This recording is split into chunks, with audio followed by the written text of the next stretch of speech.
Oui, je reprends. Donc, j'étais en train d'expliquer que nous avons eu un souci technique. Donc, je vais continuer là où je me suis arrêté la dernière fois. C'est-à-dire que j'étais en train d'expliquer quelles sont les consignes que je recommanderais à toute personne qui est à la tête d'une jeune entreprise et qui travaille avec des partenaires financiers. Donc, la première chose que j'ai recommandée, ce sont des rapports quotidiens. Donc, si vous avez une équipe et vous êtes à la tête de cette équipe, il faut exiger à ce que toute personne qui travaille dans votre équipe puisse produire des rapports quotidiens.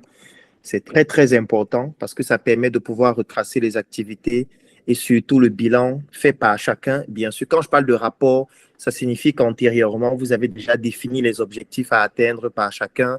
Chacun a déjà une feuille de route qui présente les différentes tâches qu'il doit pouvoir réaliser. Et bien sûr, le rapport permet de présenter les tâches précisées dans la feuille de route ainsi que l'objectif à atteindre, le pourcentage d'atteinte de cet objectif-là dans les différents rapports.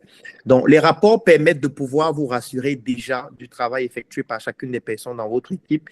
Et vous aussi, ça vous permet de garder une certaine discipline dans ce que vous faites. Donc, ça, c'est la Amadou première. Abdoulaye, une Il faut commission pour moi. couper vos micros, s'il vous plaît. D'accord, parfait. Donc, ça, c'était la première consigne que je donnais. La deuxième consigne maintenant, en ce qui concerne toujours la gestion financière, c'est de pouvoir identifier les différentes parties prenantes de votre projet. Même si vous avez quelqu'un qui a investi de l'argent dans votre projet, avant tout, c'est d'abord une personne. Et cette personne-là a des connaissances, a un savoir-faire, a un relationnel. Et tous ces éléments doivent être mis à contribution dans le projet. Sauf que c'est à vous, le porteur de projet, de pouvoir stimuler cela de manière beaucoup plus efficace. Donc, il faudrait que vous puissiez utiliser toutes les ressources nécessaires. Ça peut être le fait de mettre en place une équipe en interne dans le projet qui a pour rôle d'évaluer le travail qui est effectué par toutes les parties prenantes financières de votre projet afin de permettre à ce que toutes ces personnes-là puissent, au-delà de l'aspect purement financier, apporter une contribution qui soit beaucoup plus importante au développement du projet, que ce soit par l'achat des produits ou des services, ou alors par la recommandation, ou alors tout simplement par la participation beaucoup plus active dans la prise des décisions ou tout simplement dans l'implémentation des actions que vous avez définies. Ça, c'est le deuxième point qui est très important. Le troisième point, c'est de pouvoir organiser de manière assez régulière des séances de travail qui permettent de présenter, par exemple, le bilan de ce que vous avez déjà eu à réaliser à vos différents partenaires. La fréquence est fonction du secteur d'activité, est fonction du type de convention que vous avez et surtout est fonction aussi des contraintes qui sont les vôtres.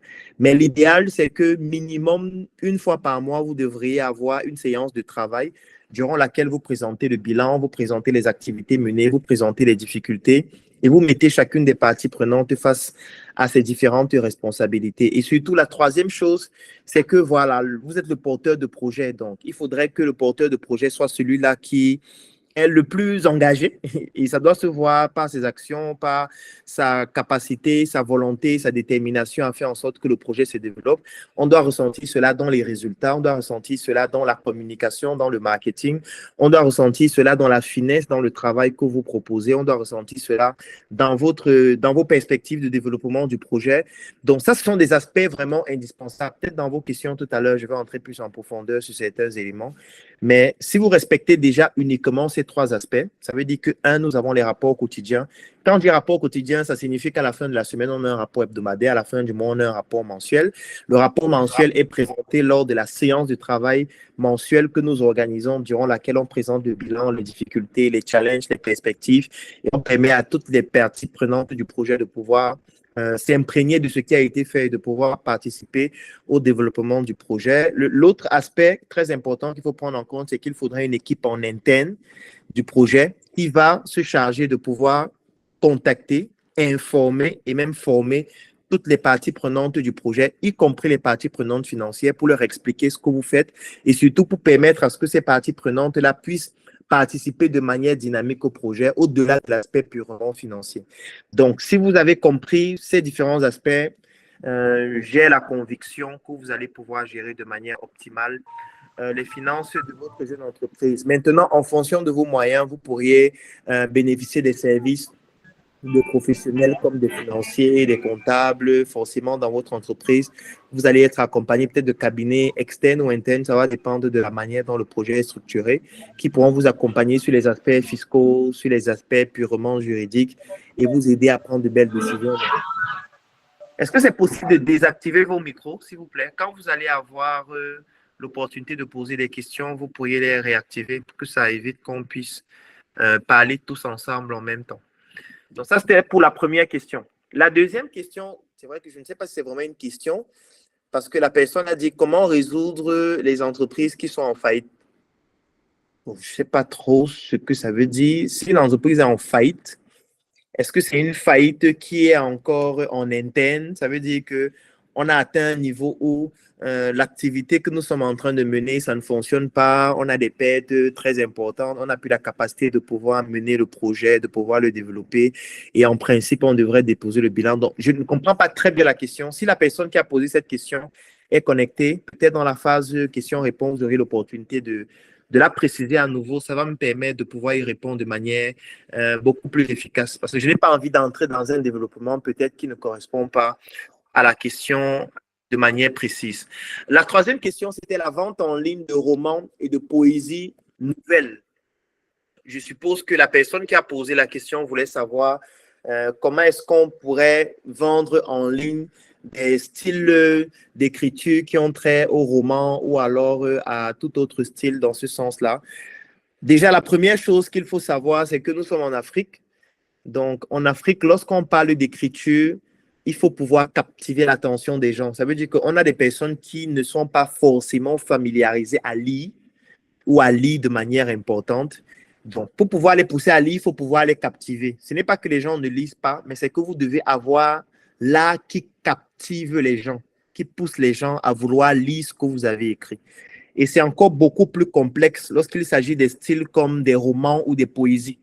Parce que fondamentalement, on est dans un contexte où les gens ont des difficultés vraiment parfois élémentaires. Quand je dis élémentaires, ça veut dire des difficultés à se nourrir, des difficultés à se loger. Donc, lorsqu'il s'agit de romans, lorsqu'il s'agit de poésie, il faudrait vraiment, ça dépend déjà de l'objectif que vous avez derrière. Est-ce que le but, c'est de gagner de l'argent en vendant vos romans?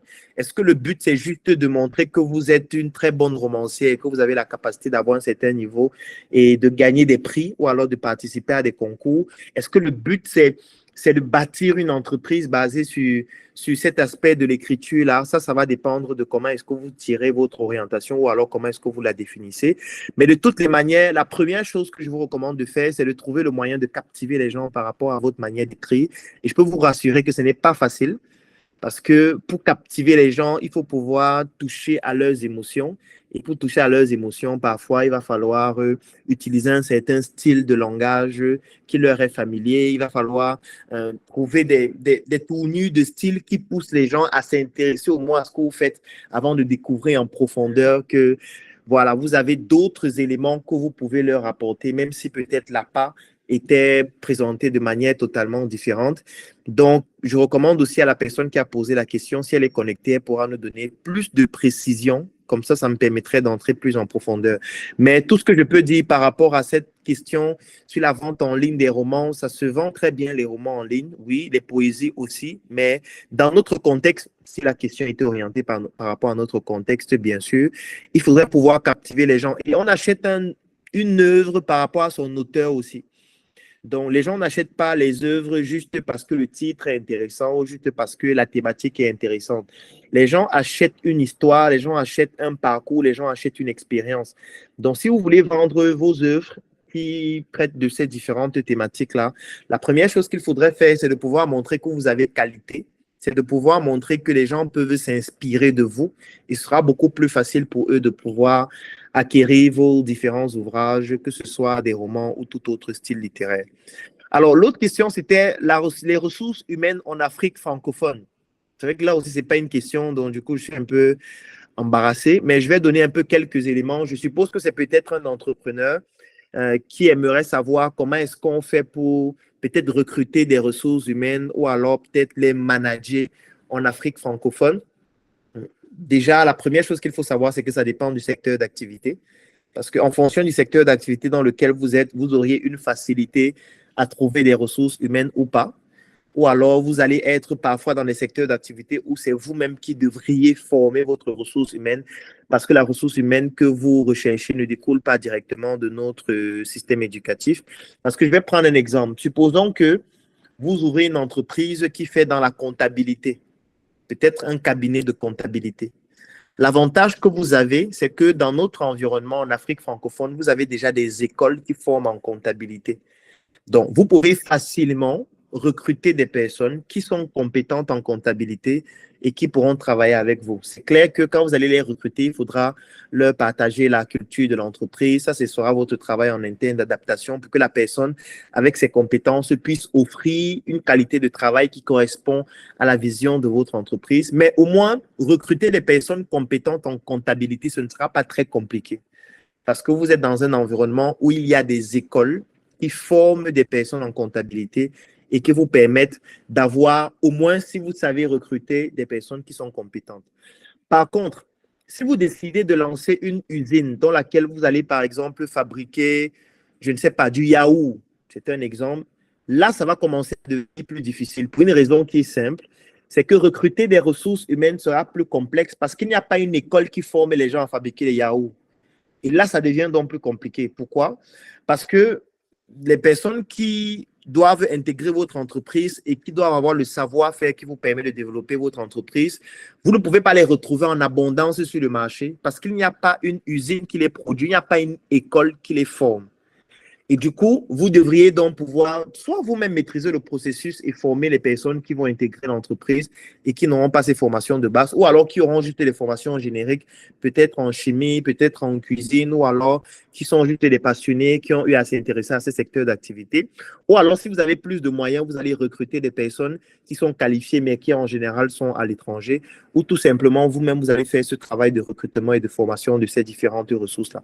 Donc, tout dépend du secteur d'activité, tout dépend de l'objectif qu'on veut atteindre, tout dépend de la philosophie et de la culture d'entreprise qu'on veut bâtir, tout dépend de la perspective qu'on fixe pour son entreprise sur le long terme. C'est tout cela qui va définir comment est-ce qu'on recrute et surtout comment est-ce qu'on développe l'entreprise sur le plan de ses ressources humaines. Donc, dans les questions tout à l'heure, si vous êtes plus précis, je pourrais y répondre de manière beaucoup plus efficace. Alors, l'autre question, et qui était la dernière de celles qui ont été posées antérieurement au direct, c'était l'élevage des poulets. Quelles sont les meilleures techniques? Là encore, c'est tellement vague.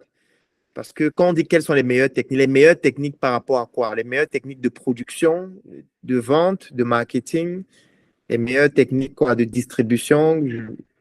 La question, elle est un peu vague. Donc, du coup, je ne sais pas trop quoi dire par rapport à ça. Donc, peut-être dans les questions tout à l'heure, je vais entrer beaucoup plus en profondeur lorsque la question qui sera posée sera plus précise. Donc, voilà les 5 questions qui ont été posées antérieurement au direct. J'ai essayé de donner quelques éléments de réponse. J'ai évité d'entrer en profondeur dans des développements sur des questions que je ne comprenais pas de manière claire parce qu'elles n'étaient pas bien posées. Donc, je vais donner l'opportunité à quelques personnes de pouvoir réagir, de poser d'autres questions auxquelles je vais pouvoir y répondre pour qu'on puisse terminer notre direct d'ici 30 minutes. Voilà, si quelqu'un a une question à poser, c'est simple, il va tout simplement lever la main, il active son micro, il pose sa question et puis je vais y répondre par la suite. Madame Liliane. Oui, docteur, bonsoir à vous et bonsoir à tous les participants. Bon, Bonsoir. ma question est la suivante. Bon, j'ai suivi l'un de vos posts aujourd'hui, vous parlez du marketing des réseaux en fait. Bon, je voudrais savoir ce que vous pensez réellement du marketing des réseaux et de l'Enriche en particulier. Merci. D'accord. Ce que je pense du marketing de réseau, je serais tenté de dire que je ne pense rien. Ce que je pense, c'est pas vraiment important, mais s'il faut dire forcément quelque chose, le marketing de réseau, comme toute autre forme de marketing, ce sont des stratégies qui fonctionnent, qui ont fait leurs preuves, qui ont des résultats et il faudrait être malhonnête pour ne pas le reconnaître. Si je dois parler de l'entreprise Lonry, c'est vrai que je ne la connais pas en profondeur. Je connais des personnes qui y travaillent. Je connais de manière superficielle comment ça fonctionne comme toutes les autres entreprises de marketing de réseau. Je n'ai pas fondamentalement un problème avec cela. Donc, quand vous posez la question qui est celle de savoir qu'est-ce que j'en pense, peut-être vous voulez que je donne un avis positif ou négatif. Non, le marketing de réseau, c'est une stratégie de marketing qui fonctionne, qui est efficace, qui a fait ses preuves, que vous pourriez utiliser si vous estimez que cela est pertinent par rapport aux produits ou aux services que vous proposez. Si vous êtes un entrepreneur de réseau ou alors si vous êtes un marketeur de réseau, pour être plus précis, et que vous y tirez votre compte intéressant, voilà, c'est parfait. Moi, j'ai pas vraiment un avis sur le plan positif ou négatif à donner par rapport à ça. Non. Si on a une stratégie qui fonctionne, on l'utilise. C'est tout. Sauf si votre question était plus précise. D'accord, merci, docteur. Ça ira. D'accord, je vous en prie. Il y a Monsieur Lionel. Oui, bonsoir, docteur. Bonsoir. Merci pour l'opportunité que vous nous donnez. Ma question est de savoir comment réussir en tant que conseiller en développement personnel. Parce que c'est une passion vraiment pour moi et j'ai fait le maximum depuis, je vais dire, 1 an et demi. Et puis, j'essaie d'agrandir un réseau précisément sur Facebook, LinkedIn. Et l'opportunité m'est donnée d'avoir plus de vous ce soir. Et je tiens à noter que je viens d'intégrer la startup il y a de cela quelques semaines déjà, je veux dire 2 à 3 semaines. Donc, ça m'informe beaucoup. D'accord. Alors, déjà, je vais être honnête, je ne sais pas si je suis bien placé pour répondre à ta question parce que j'ai bien compris ta question, c'est comment être un bon conseiller en développement personnel. Je ne suis pas un Voilà. bon conseiller en développement personnel, donc du coup, ce serait un peu difficile pour moi d'y répondre. Je ne sais pas trop quel est l'objectif que tu as en voulant devenir un bon conseiller en développement personnel. Tout ce que je pourrais dire, c'est que voilà, si tu veux conseiller des personnes, il y a des principes de base, qu'importe le secteur d'activité dans lequel tu es. Le premier principe, c'est d'avoir qualité. Voilà, tu ne peux pas conseiller des personnes si, au fond, tu n'as pas une certaine expérience par rapport à ce sur quoi tu voudrais les conseiller ou alors une certaine connaissance approfondie. Je différencie expérience de connaissance pour deux raisons. Expérience, ça signifie quoi? Je voudrais, par exemple, conseiller quelqu'un sur la levée de fonds. Il y a deux possibilités. Soit j'ai de l'expérience par rapport au sujet, parce que j'ai déjà eu à lever des fonds, je sais comment ça fonctionne, je connais les difficultés, je connais les challenges dont je peux conseiller quelqu'un. Ça, c'est ce que j'ai appelé l'expérience. Soit j'ai beaucoup de connaissances sur le sujet. Connaissance, ça veut dire que des livres comme ceux-ci, j'en ai lu peut-être 15, 20, 30, 40. J'ai déjà discuté avec plusieurs entrepreneurs qui ont eu à lever des fonds. J'ai déjà eu à recueillir un certain nombre d'informations assez précises. Et basé sur ces connaissances-là, je peux conseiller quelqu'un. Donc, première chose, si tu veux être un conseiller, c'est soit tu as qualité, et la qualité découle soit de l'expérience, soit des connaissances. Donc, ça, c'est la première chose. La deuxième chose, tu dois être quelqu'un de persuasif. Et pour être persuasif, c'est un peu de l'art oratoire parce que ça entre dans l'art oratoire. Donc, tu dois pouvoir travailler ton art oratoire. Tu dois être quelqu'un qui parle de manière convaincante, de manière persuasive, de telle sorte qu'on a envie de l'écouter et surtout envie de le suivre. Ça, c'est la deuxième chose. Et la troisième chose, c'est que tu dois pouvoir inspirer des gens de par ton histoire, de par tes réalisations, de par ton parcours. Donc, il faudrait que ton parcours inspire les gens. C'est ça qui va pousser ces gens à se dire, celui-là, j'aimerais bénéficier de ses conseils, bénéficier de son accompagnement parce que j'estime que son parcours m'inspire, son histoire m'inspire, son expérience m'inspire, ses connaissances m'inspirent. Donc maintenant, ce sera à toi de spécialiser cela dans le domaine du développement personnel. Moi, je ne pourrais pas en parler en profondeur parce que je ne m'y connais pas dans le développement personnel, donc je ne sais pas. Donc, je donne juste des principes de base en ce qui concerne le conseil. Lorsqu'on veut conseiller des personnes, ce sont des principes de base à respecter. Si tu les respectes, qu'importe le secteur d'activité dans lequel tu es, il n'y a pas de raison que tu n'aies pas de résultat. Voilà, je vais passer la parole à Magloire, qui n'aura qu'à activer son micro et puis on l'écoute. Bon, Magloire peut-être a un souci. On va passer la parole à Tieno, monsieur Tieno Ismaïla. C'est bon, je suis là. Ok, d'accord. Oui. Bonsoir docteur, bonsoir à tous et merci pour l'opportunité offerte pour échanger. La question numéro 5 dont vous allez discuter, les ressources humaines en Afrique francophone, c'est principalement moi qui avais posé cette question. Le souci, moi, dans mon domaine d'activité, je suis dans la livraison et de l'intermédiation. Nous livrons de la nourriture, nous livrons des colis, nous sommes dans le télétaxi et tout ce qui tourne autour de l'intermédiation. Mon souci majeur, ce sont les ressources humaines. Vous avez des gens qui viennent vers vous, qui cherchent du boulot. Vous leur faites passer l'entretien et tout va bien. Vous leur dites, OK, les week-ends, vous êtes obligés de travailler. Chez nous, les week-ends sont des jours ouvrables. Toutefois, vous avez au cours de la semaine, du lundi à jeudi, vous pouvez choisir des jours que vous voulez. qui seront vos jours de repos. Mais vendredi soir, samedi et puis dimanche, ce sont des jours ouvrables dans notre entreprise. Les gens qui disent oui, mais après 2-3 mois de travail, ces mêmes personnes reviennent vers vous, comme quoi, à cause de l'église, qui ne pourront pas venir travailler. Et il y en a même qui vont jusqu'à démissionner, peu importe le salaire que vous leur proposez, à cause de l'église, à cause de la mosquée, qui sont prêts à démissionner. C'est quelque chose qui ralentit notre entreprise dans son élan. Et vu que nous sommes dans la livraison, ce sont principalement les week-ends que nous réalisons un chiffre d'affaires assez important parce que ceux que nous livrons sont généralement à la maison les week-ends. Donc, le shopping, tout ce qui va avec, nous recevrons les week-ends pour augmenter notre chiffre d'affaires. Mais ce sont ces week-ends-là que les ressources humaines décident d'aller à l'église ou d'aller à la mosquée. Donc, c'est un truc qui constitue un frein à l'avancement de nos activités. Si vous pourriez quand même m'aider sur ce point, cela m'aiderait beaucoup. Merci. Vous êtes dans quel pays? L'entreprise œuvre au Togo. Moi-même, je réside aux USA. Je fais des allers-retours pratiquement au minimum 4 fois par an pour retourner. Je gère tout ce qui est livraison. Ça se passe la livraison se fait via application. Donc, depuis mon ordinateur, depuis mon portable ou ma tablette, je vois tout ce qui se passe, les rapports quotidiens, toutes les commandes qui passent en temps réel. Je vérifie tout à partir de mon ordinateur. Mais je suis là quand même au minimum 4 fois par an pour essayer, voilà, par ma présence, essayer de voir comment les choses avancent et voilà. D'accord, parfait.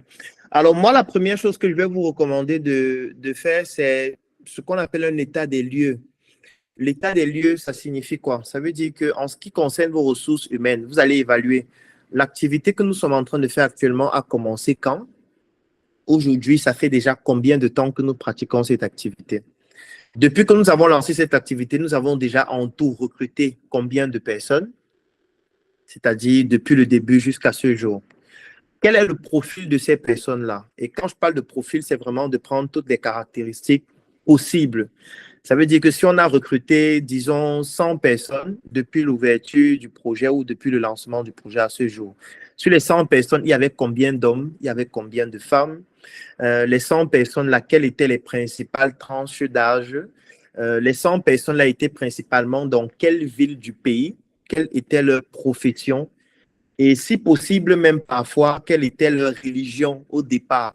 Ça, c'est très important à savoir. Maintenant, si vous avez eu cette justesse depuis le départ, vous pourriez aussi noter quelle était leur motivation, ainsi de suite. Maintenant, un autre élément que vous allez prendre en compte, c'est le suivi, du moins un état des lieux en ce qui concerne les ressources humaines de manière individuelle sur le plan de la rémunération. Ça veut dire qu'on a recruté une personne, après un mois, la rémunération de cette personne était évaluée à combien? Je ne sais pas trop comment vous rémunérer, mais vous allez calculer en fonction de la manière dont c'est structuré dans l'entreprise. C'est-à-dire qu'on a recruté une personne le mois 1. Au mois 2, elle avait déjà gagné combien? Au mois 3, elle avait déjà gagné combien? Ainsi de suite. Et quand elle partait de l'entreprise, c'était après avoir déjà gagné combien? Les personnes qui décident de quitter l'entreprise parce que ne pouvant pas continuer de travailler le week-end du fait qu'elles vont à l'église ou alors à la mosquée, il faudrait pouvoir définir exactement le profil de ces personnes-là. Est-ce que ce sont plus des femmes? Est-ce que ce sont plus des hommes? Est-ce que ce sont plus des personnes d'une certaine ville ou alors d'une certaine partie du pays ou alors d'une certaine ethnie? Donc, il faut absolument que vous puissiez faire cette analyse qui va permettre de définir exactement le profil de ceux qui généralement s'en vont. Parce que ça va aider à pouvoir définir les critères d'inclusion dans les prochains recrutements du projet. Parce que tant que ce n'est pas fait, vous allez peut-être généraliser tout le monde, alors qu'en réalité, il y a peut-être un aspect très précis qui à lui seul pourrait permettre de résoudre tout le problème. Mais moi, je ne pourrais pas vous dire ce que c'est parce qu'il faudrait qu'on fasse cette analyse-là pour en ressortir avec le fait que, OK, peut-être un exemple, 90% des personnes qui démissionnent du fait d'aller à l'église ou à la mosquée, ce sont les femmes. C'est un exemple.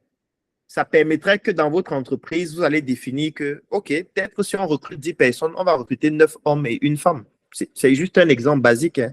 Donc, pour dire que cette étude-là, à elle seule, peut permettre déjà de modifier la façon de recruter. Mais si on ne le fait pas, on risque de généraliser. Et on risque de se dire, non, les gens partent parce qu'ils veulent aller à l'église. Non, peut-être il y a d'autres raisons.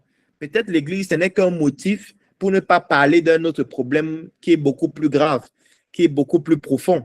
Peut-être ils ne sont pas bien rémunérés et comme ils n'ont pas envie de le dire, ils préfèrent dire qu'ils partent à l'église.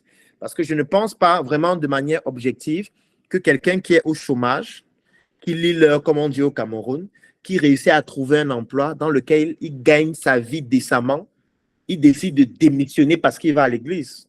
C'est un peu difficile. Il veut dire même pour les croyants, même pour les chrétiens, même pour les musulmans. Moi, je travaille avec des chrétiens, je travaille avec des musulmans.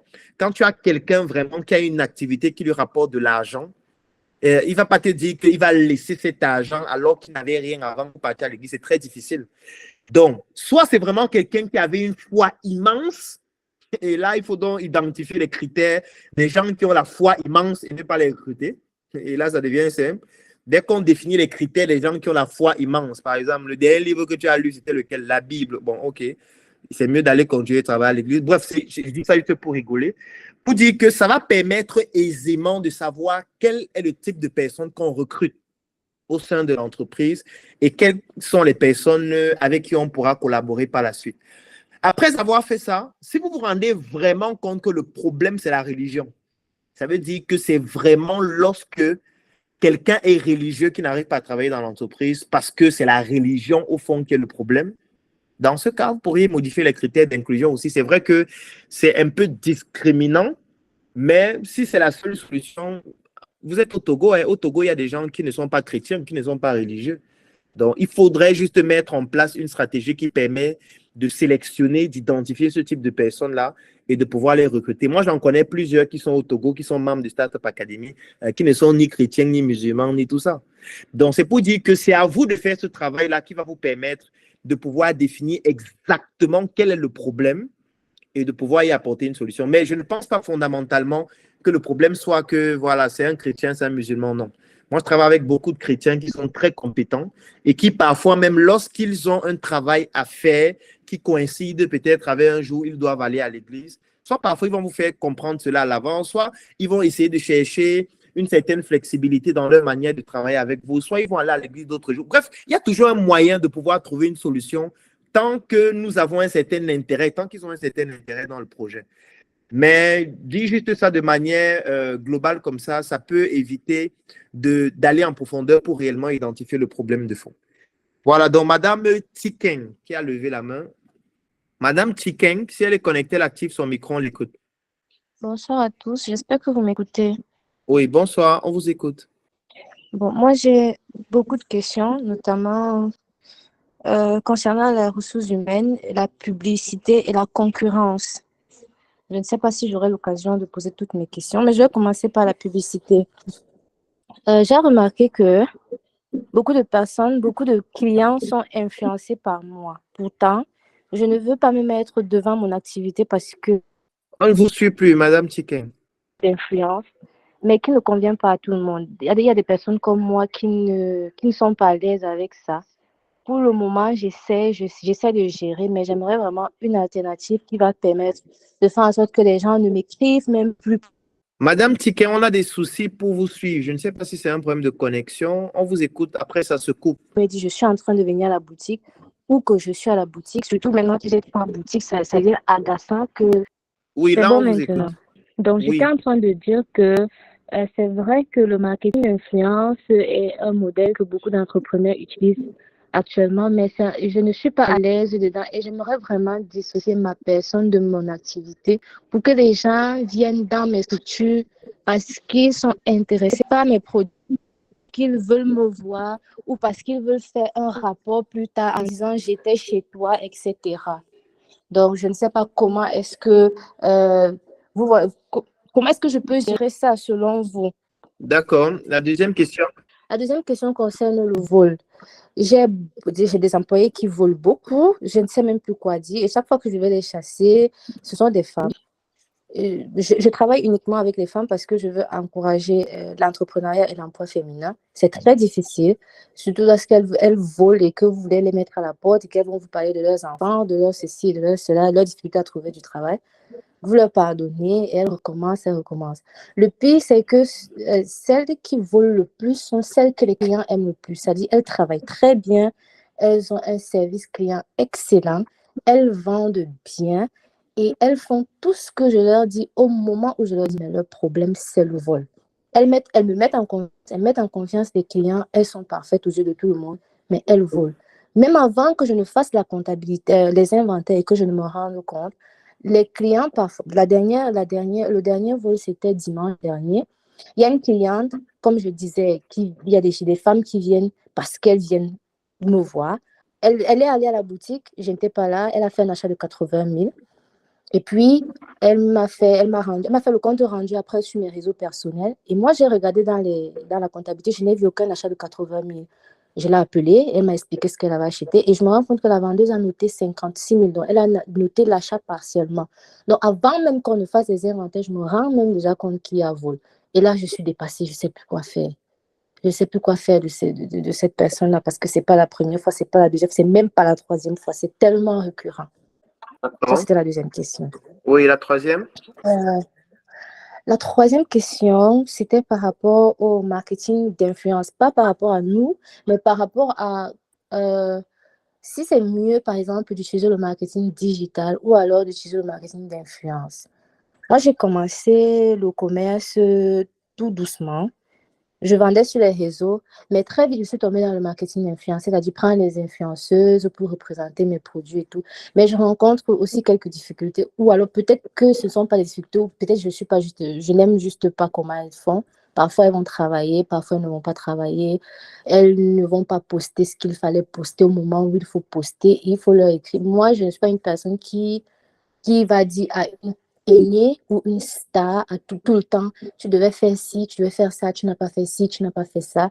Et lorsque comme en ce moment, je travaille avec 3 célébrités, lorsque vous travaillez avec 3 célébrités et qu'elles remarquent qu'une n'est pas en train de travailler, même si elles ne savent pas ce qui se passe dans le contrat avec l'autre, elles aussi, tu remarques qu'elles ne travaillent plus bien. Sous prétexte, par exemple, un autre exemple. Samedi dernier, le 9, j'ouvrais la boutique de Douala, par exemple. Il y a une influenceuse qui est arrivée en premier. Et la première question qu'elle m'a posée, c'est Sophie, où sont tes autres ambassadrices? Et moi, j'étais en train de dire, dans mon cœur, j'ai dit, fais ton travail et laisse les autres. Dans ton contrat, tu dois assister à tous les événements de la structure. Tu es là, fais tes photos, fais tes vlogs et pars. Pourquoi tu me poses la question sur les autres? Tu ne connais pas le contenu de leur contrat. Donc, tout ça est malaisant pour moi. Je ne sais pas. Je ne sais pas si je dois les déposer et faire plutôt du marketing digital ou alors pas performer mon image parce que moi aussi, je suis devenue une influenceuse pour mes consommateurs. Je ne sais même plus. Tout ça m'énerve. Donc, ça, c'était mes 3 questions principales. D'accord, parfait.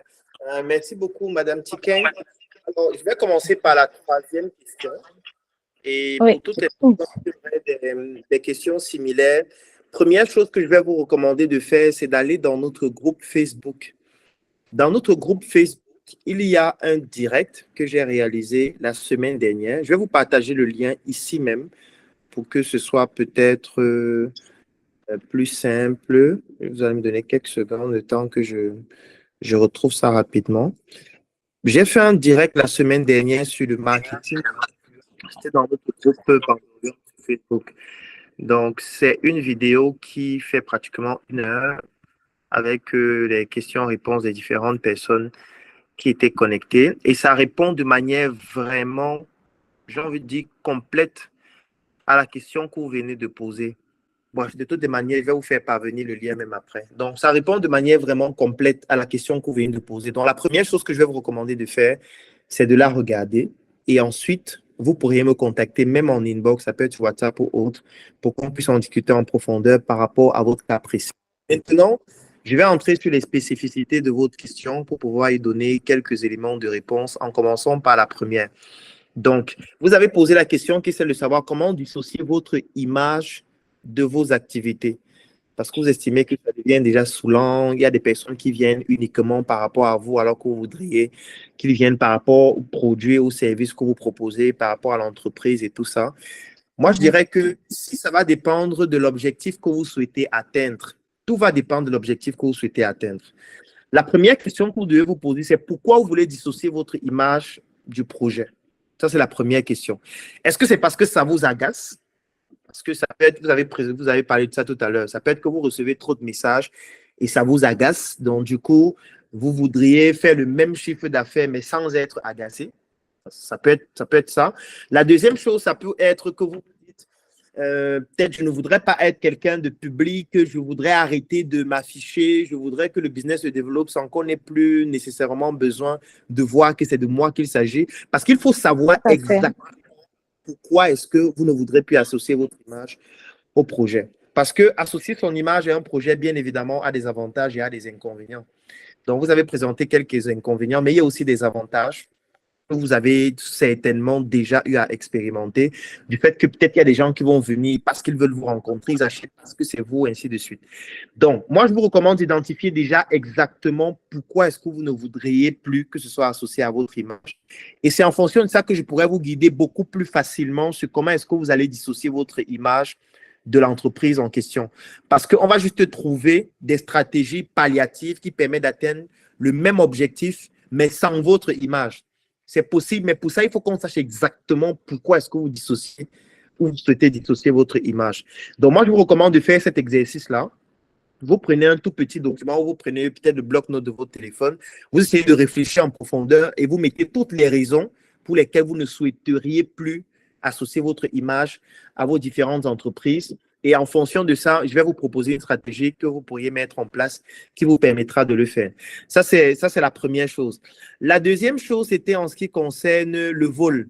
Alors, ce qu'il faut savoir déjà de un, c'est que le vol, j'ai envie de dire que c'est un élément inhérent à l'entrepreneuriat, inhérent à la vie même, de manière globale. Le vol ne peut pas être éradiqué d'un projet.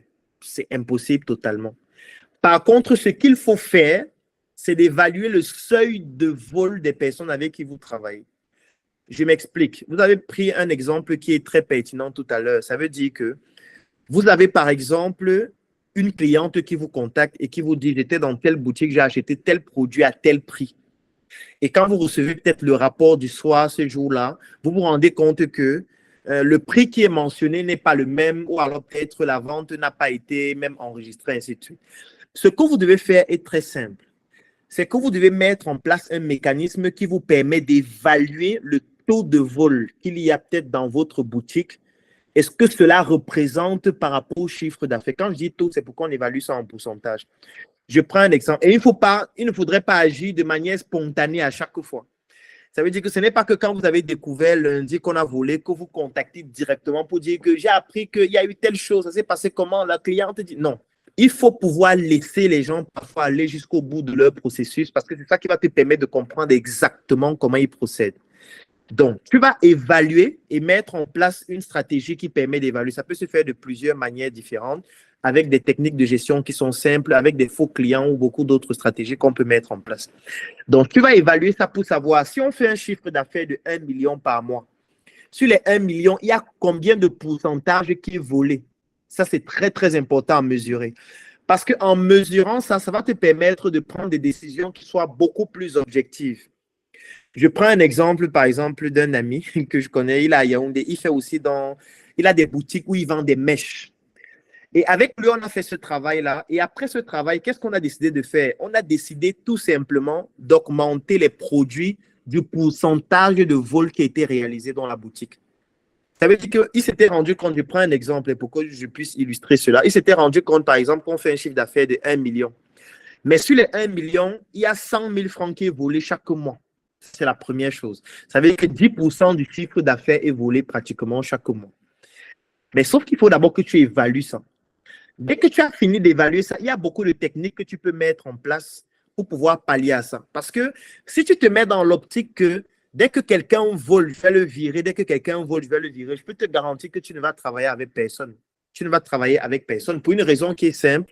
Je ne suis pas en train de dire que tout le monde vole, mais j'ai envie de dire que parfois, même des fautes de gestion peuvent être commises et ça peut être assimilé alors qu'en réalité, si on regarde de manière factuelle, ce n'est pas vraiment du vol, même si de manière administrative, on considère ça comme du vol.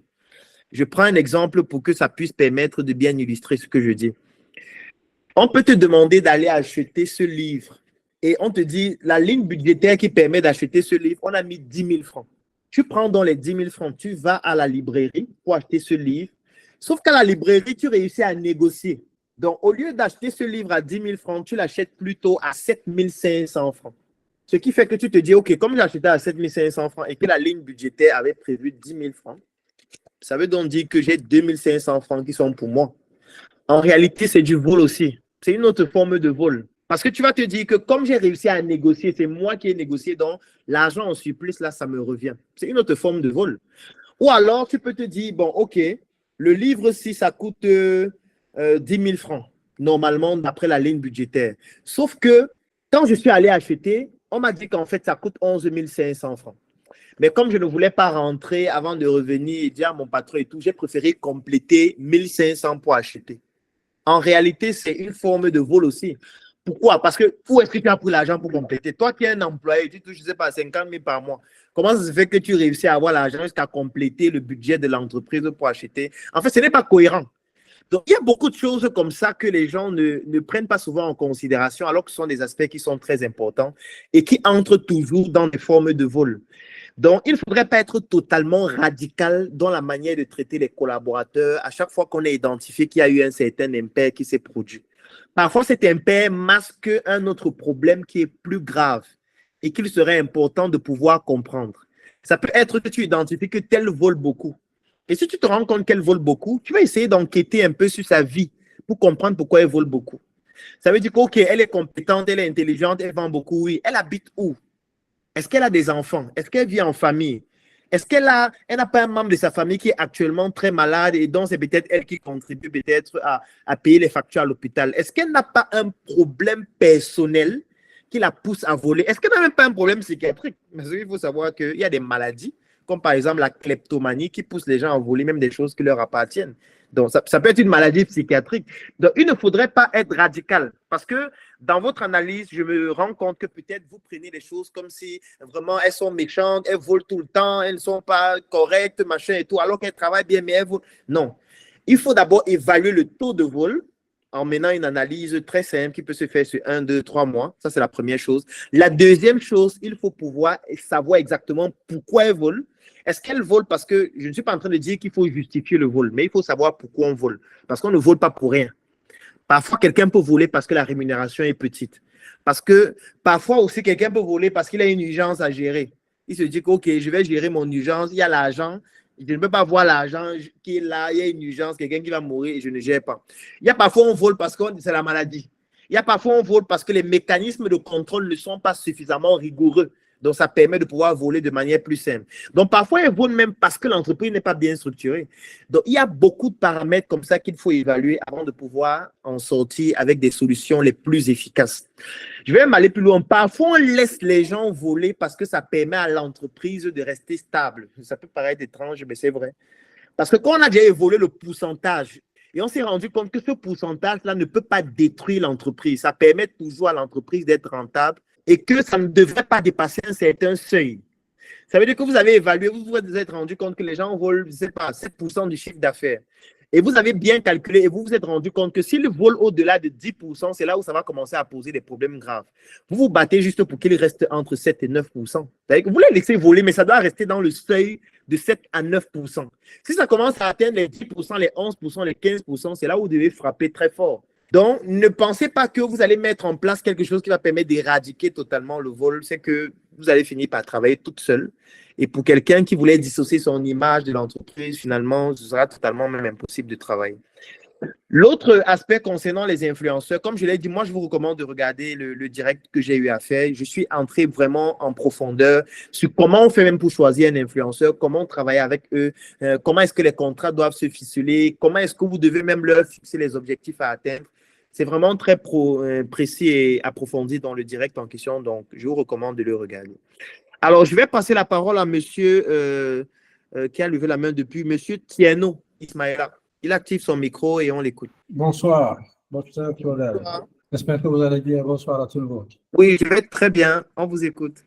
Parfait. Alors, c'est une occasion peut-être rêvée pour moi de pouvoir vous avoir et pour vous poser directement de vive voix deux questions que j'ai et qui me tiennent à cœur. Alors, je suis un fonctionnaire de la justice. j'ai suivi un peu votre parcours, j'ai lu, j'ai étudié un peu votre parcours en tant que médecin, médecin 2.0, comme vous dites. Peut-être que vous êtes passé à 3.0, voire 4 ou 5. Alors, je voudrais m'inspirer de votre histoire. En tant que médecin, vous êtes versé dans l'entrepreneuriat et vous gardez toujours votre métier de médecin, mais vous l'avez révolutionné, si je peux utiliser ce terme. Alors, vous êtes un médecin atypique.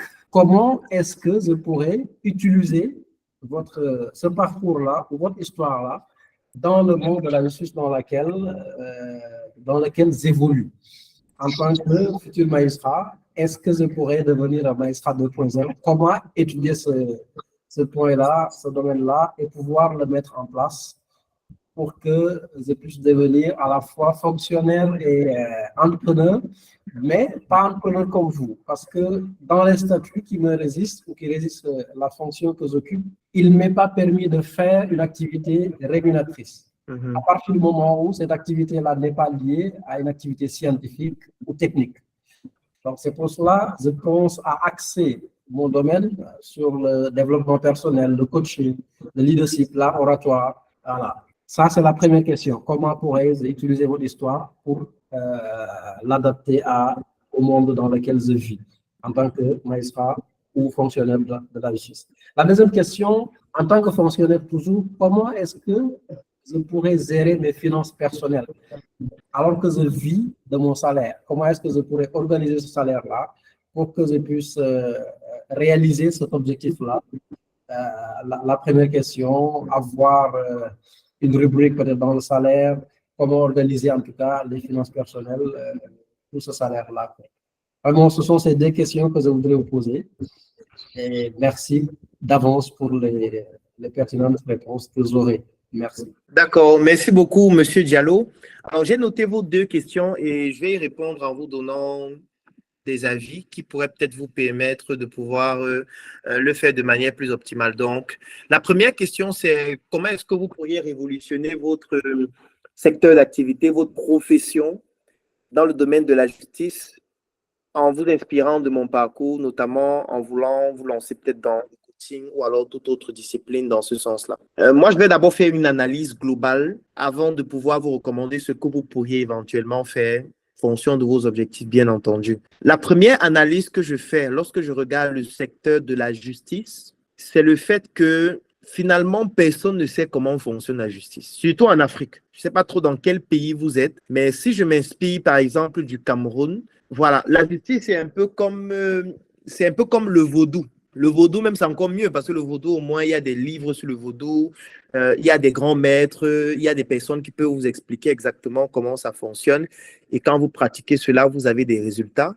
Mais sauf que dans la justice en Afrique, oui, il y a des textes de loi, il y a des personnes qui sont très compétentes pour vous expliquer comment la loi prévoit que telle chose se passe de telle façon et de telle façon. Mais sauf que lorsqu'on est confronté à la réalité, on se rend compte que tout ce qui est écrit dans ces documents-là, en fait, ne s'applique presque jamais. En tout cas, je parle de mon expérience. Donc, du coup, ça pousse à se demander, finalement, qui comprend la justice, qui comprend la loi, ou alors comment faire pour que la loi soit même appliquée, ou alors comment ça se passe même finalement. Donc, il y a comme une sorte de flou total.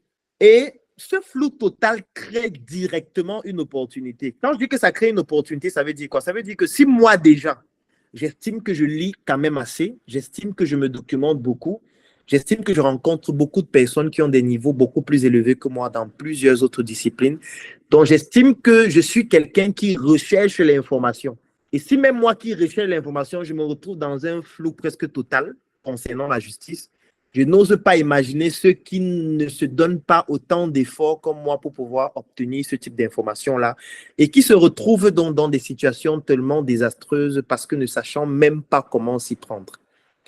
Et comme je le dis, ça crée donc une opportunité. Et là, on entre dans l'aspect technique, comme vous l'avez expliqué tout à l'heure, qui doit être, je veux dire quoi, les contrats que vous avez vous imposent de ne pas mener une activité purement pécuniaire et tout, mais tant que ça reste dans l'intellectuel, ça reste dans le côté purement technique de votre secteur d'activité, le coaching, l'accompagnement, ça pourrait peut-être se faire. Et moi, je vous dis qu'il y a une grosse opportunité là derrière, c'est-à-dire de pouvoir éclairer les gens sur, même sur leurs droits seulement, même sur leurs droits. Peut-être je n'ai pas envie d'entrer en profondeur, c'est vous qui maîtrisez mieux votre secteur d'activité, mais vous allez savoir qu'il y a des gens qui ne savent même pas quels sont leurs droits.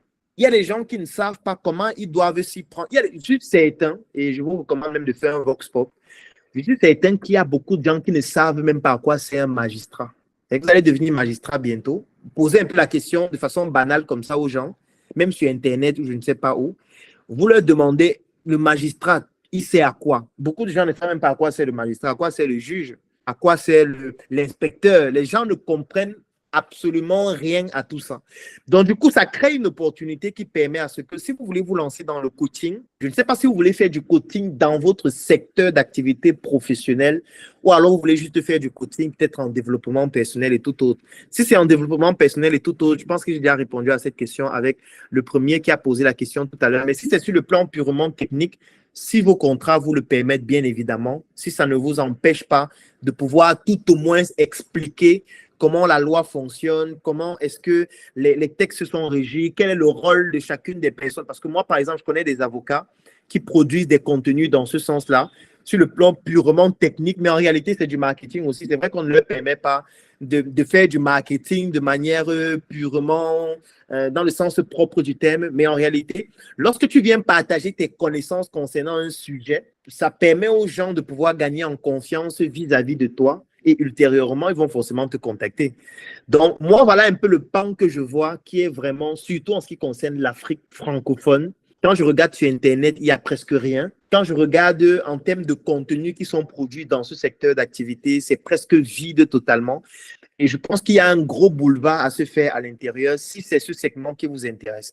Par contre, si c'est juste de devenir un coach en développement personnel, bon, ça conserve les mêmes critères que j'ai eu à proposer à notre membre qui a posé la question au début. Maintenant, concernant, parce que si je dois même prendre un exemple sur moi, moi je suis médecin et ce que je fais, c'est que je travaille sur ma visibilité. C'est-à-dire que je peux parler des sujets qui ont trait à la santé, je peux parler des sujets qui ont trait à l'entrepreneuriat dans le domaine médical, je peux parler de plusieurs autres sujets dans ce sens-là parce que c'est de l'expertise intellectuelle que je partage. Et du coup, ça pousse les gens à me connaître, à savoir ce que je fais, à s'intéresser à ce que je fais ou à rejoindre nos différents projets ou alors tout simplement à solliciter mon expertise sans que je n'ai forcément besoin de leur dire je vends ceci, je propose ceci, venez me contacter pour acheter ceci ou acheter cela. La deuxième question, c'était en ce qui concerne la gestion des finances personnelles. Ici, la chose à faire elle est très simple. Ça veut dire, première chose à faire, c'est de définir quels sont vos objectifs à court, à moyen et à long terme. Qu'est-ce que vous voulez réaliser dans 5 ans? Qu'est-ce que vous voulez réaliser dans 10 ans? Qu'est-ce que vous voulez réaliser dans 20 ans? Et quand je dis qu'est-ce que vous voulez réaliser, c'est vraiment de définir ça en fonction des aspects de votre vie, sur le plan familial, sur le plan professionnel, sur le plan économique, sur le plan peut-être même spirituel, ça dépend de ce que vous voulez. Et c'est en fonction de vos objectifs que vous allez définir sur le long terme, que vous allez maintenant ramener ces objectifs sur le court terme afin de savoir exactement quelle est la discipline financière que vous devriez avoir pour pouvoir atteindre de manière progressive vos différents objectifs. On ne peut pas gérer ses finances personnelles de manière optimale si on ne sait pas quel est l'objectif qu'on veut atteindre, que ce soit sur le plan personnel, sur le plan professionnel, sur le plan familial, ainsi de suite. Par contre, un autre aspect très important que moi, je vais vous recommander de faire, qui peut-être n'a pas directement trait aux finances personnelles, mais qui va avoir une influence sur les finances personnelles par la suite, c'est le fait de pouvoir capitaliser au maximum sur toutes les interactions sociales que vous allez avoir avec les différentes personnes avec qui vous allez collaborer. Je vais vous prendre un exemple simple avec un taximan avec qui je travaille ces derniers temps et que je suis en train d'accompagner dans ce sens-là. Et je vais vous expliquer ce qu'on fait ensemble.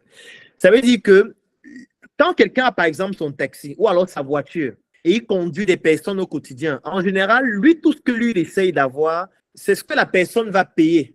Ça veut dire que tu vas entrer dans ma voiture peut-être pour une course ou pour un dépôt.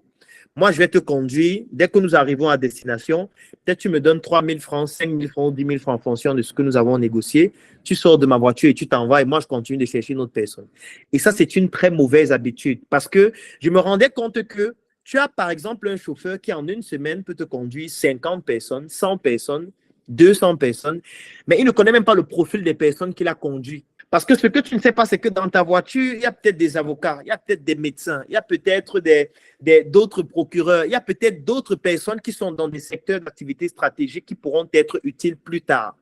Sauf que si tu te concentres uniquement sur l'argent qu'ils sont en train de te donner, ça veut dire que tu perds beaucoup plus parce que tu aurais pu capitaliser au maximum sur la personne qui le représente sur le plan professionnel, sur le plan personnel, sur le plan de tous les autres aspects de leur vie.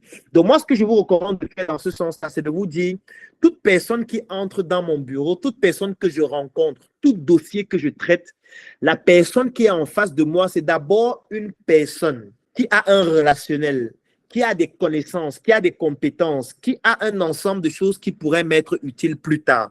Ça veut donc dire qu'il faudrait entretenir ces différentes relations-là parce que ça pourra aider ultérieurement, même à gérer ses finances personnelles. Parce que gérer les finances personnelles, ça signifie que si je dois dépenser 10 000 francs et que je connais quelqu'un qui peut me permettre de dépenser plutôt 7 000 au lieu de 10 000, parce que nous entretenons une certaine relation qui permet à ce qu'en passant par lui, je pourrais bénéficier d'une réduction de 30% ou alors je pourrais bénéficier de certains services à des coûts avantageux. C'est aussi ça la gestion des finances personnelles. Ça veut dire que moi, aujourd'hui, si je voudrais me rendre dans un hôpital, je connais des personnes que je vais appeler, je vais leur expliquer le cas, je vais leur dire qu'on va venir tel jour à telle heure. Et grâce à ces personnes que je connais, si on devait dépenser 30 000, on va dépenser peut-être 25 000. Ça n'a l'air de rien, mais c'est déjà un avantage très conséquent qui me permet de gérer de manière optimale mes ressources humaines en dépensant moins pour obtenir le même niveau de prestation juste parce que j'entretiens de très bonnes relations avec les personnes avec qui j'interagis au quotidien. Donc moi, je vous recommande de vraiment jouer sur cet aspect-là qui est très important parce que du haut de votre rang, notamment lorsque vous allez être magistrat, vous allez rencontrer beaucoup de personnes au quotidien. Mais ces personnes-là, même si elles étaient venues pour des conflits ou alors pour des dossiers assez complexes, pourraient devenir des personnes avec qui ultérieurement vous pourriez collaborer et ça permettrait peut-être de gagner aussi beaucoup plus, pourquoi pas, parce qu'elles vous feront désormais confiance, mais surtout, ça permettra à votre carnet d'adresses d'être beaucoup plus dense et surtout de pouvoir capitaliser dessus pour pouvoir optimiser dans la gestion de vos différentes finances personnelles. Donc, on va prendre encore peut-être 2 personnes avant de terminer. Il y a Bénédicte qui a levé la main. Vous activez votre micro et on vous écoute. Bénédicte, bon, si Bénédicte n'est pas connecté, Révérend Fabien, il y a Révérend Fabien qui est connecté. Il peut activer son micro, on l'écoute. Il a levé la main aussi. Oui, merci. Bonsoir à tous. Merci beaucoup, docteur. C'est un plaisir pour moi de partager avec vous. Oui, ma question est la suivante. Vraiment, j'ai un problème avec la discipline. Vraiment, j'ai un problème avec la discipline. J'aimerais savoir comment faire pour, n'est-ce pas, pratiquer plusieurs activités en tant qu'entrepreneur. Comment faire pour pratiquer plusieurs activités sans toutefois se retrouver en train de ne rien faire, en fait. OK. Je pense que ça, c'est une très belle question. Et voilà, la question du révérend est celle de savoir comment est-ce qu'on fait pour pratiquer plusieurs activités sans être au final dispersé et de toujours garder une certaine discipline. La première question ici qu'il faut se poser pour pouvoir résoudre ce problème de manière définitive, c'est de se dire, pourquoi est-ce que je pratique plusieurs activités? Ça, c'est la première question. Deuxième question, quelles sont toutes les activités que je pratique? Et ce que je suis en train de dire là, ça doit se faire par écrit. Ça veut dire que vous pouvez prendre votre téléphone, vous ouvrez le bloc-notes et vous vous posez à vous-même la question, pourquoi est-ce que je pratique plusieurs activités? Est-ce que c'est parce que je veux gagner plus d'argent? Est-ce que c'est parce que j'ai plusieurs responsabilités et je suis obligé de pratiquer plusieurs activités dans l'objectif d'être quelqu'un qui respecte ses engagements? Donc, il faudrait pouvoir répondre à cette première question. Deuxième question, quelles sont toutes les activités que je pratique? Et là, vous devez les lister. Vous listez chacune des activités que vous pratiquez ou dont vous avez l'obligation de pratiquer. La troisième question, pour chacune des activités, vous vous posez la question, quel est l'objectif à atteindre en pratiquant cette activité? Et l'objectif doit être avec certaines caractéristiques bien précises. Donc, quand vous vous dites quel est l'objectif à atteindre, l'objectif à atteindre à court terme, c'est quoi? À moyen terme, c'est quoi? À long terme, c'est quoi? Et l'objectif doit être quelque chose qu'on peut mesurer. Donc, je prends un exemple. Je suis souvent des personnes qui disent, je veux devenir riche. Devenir riche, ce n'est pas un objectif. Ou du moins, même si c'était un objectif, ce n'est pas un objectif qui est bien formulé. Parce que quand tu dis que tu veux devenir riche, en réalité, ça ne veut rien dire. Donc, un objectif doit être, délimité dans le temps. Ça veut dire que tu dois définir un temps au bout duquel tu dois déjà avoir atteint cet objectif. Peut-être dans 12 mois, il faudrait que je devienne riche. C'est un exemple. Là, c'est la délimitation dans le temps. Deuxième chose, on doit pouvoir mesurer l'objectif. Parce que quand tu dis devenir riche, ça ne veut rien dire. Donc, il faut que tu utilises un thème qui te permet de pouvoir mesurer ça de manière chiffrée. Donc, première caractéristique, c'était de délimiter dans le temps. Deuxième caractéristique, c'était de pouvoir mesurer de façon chiffrée. Par exemple, dans 12 mois, il faudrait que je puisse gagner un revenu de 500 000 francs. Là, c'est déjà plus précis que le fait de juste dire que je veux devenir riche. Donc, pour chacune des activités que vous pratiquez chaque jour, vous allez définir les objectifs à court, moyen et long terme de ces activités. Vous allez faire en sorte que ces objectifs soient délimités dans le temps et soient chiffrés pour que ce soit quelque chose qu'on est capable de mesurer. Parce que ce qu'on ne peut pas mesurer, on ne peut pas l'améliorer. Ça, ce sera dans la troisième question. Donc, pour chacune des activités, vous allez définir les objectifs. La quatrième chose maintenant, pour chacune des tâches que vous effectuez chaque jour, chacune des activités que vous effectuez, vous allez vous poser la question, est-ce qu'il y a certaines activités dans lesquelles je suis plus discipliné que d'autres? Parce qu'il y a toujours forcément des activités que vous arrivez à faire beaucoup plus facilement chaque jour. Et il y a d'autres activités, c'est comme si c'était pénible. C'est comme si à chaque fois que vous réalisez cette activité, ça vous perd du temps, ça vous énerve, mais vous êtes obligé de le faire juste parce que c'est à faire, mais ça vous énerve en réalité. Alors qu'il y a d'autres activités que vous pouvez faire facilement tous les jours, plusieurs fois par jour. Donc, les activités, là, vous allez les catégoriser. Quelles sont celles que j'arrive à faire facilement chaque jour et sur lesquelles j'ai une très bonne discipline? Quelles sont celles où je dois faire ça chaque jour, mais en réalité, je n'aime pas faire ça et ça entre dans une autre catégorie. Une fois que vous avez fait ça, vous allez maintenant comprendre quelque chose de très simple. La discipline ne vient pas spontanément. Ça veut dire que vous ne pouvez pas être quelqu'un qui n'est pas discipliné, qui est indiscipliné et qui devient spontanément discipliné. Ça ne se fait pas. C'est un processus qui passe par des exigences et qui passe par des contraintes. On devient discipliné par contrainte la plupart des fois. C'est difficile qu'on devienne discipliné juste de façon spontanée comme ça. Ça veut dire qu'en général, la discipline vient du fait qu'on a une contrainte obligatoire qu'on doit assumer. Et c'est cette contrainte-là qui nous pousse à être disciplinés. Je prends un exemple. Vous vivez chez vos parents, vous ne payez pas de facture d'eau, pas de facture de lumière, vous ne vous cassez pas la tête pour ce que vous allez manger. Ce sera difficile d'être discipliné à sortir chaque matin, aller chercher de quoi manger, trouver votre gagne-pain, gagner de l'argent et rentrer chaque jour. Par contre, si vous êtes dans une maison dans laquelle vous vivez seul, vous avez un bailleur qui vous torture chaque fois que le 5 du mois arrive déjà, là, ça devient une contrainte. Et cette contrainte-là va vous pousser à travailler un peu plus, même si ça ne vous plaît pas.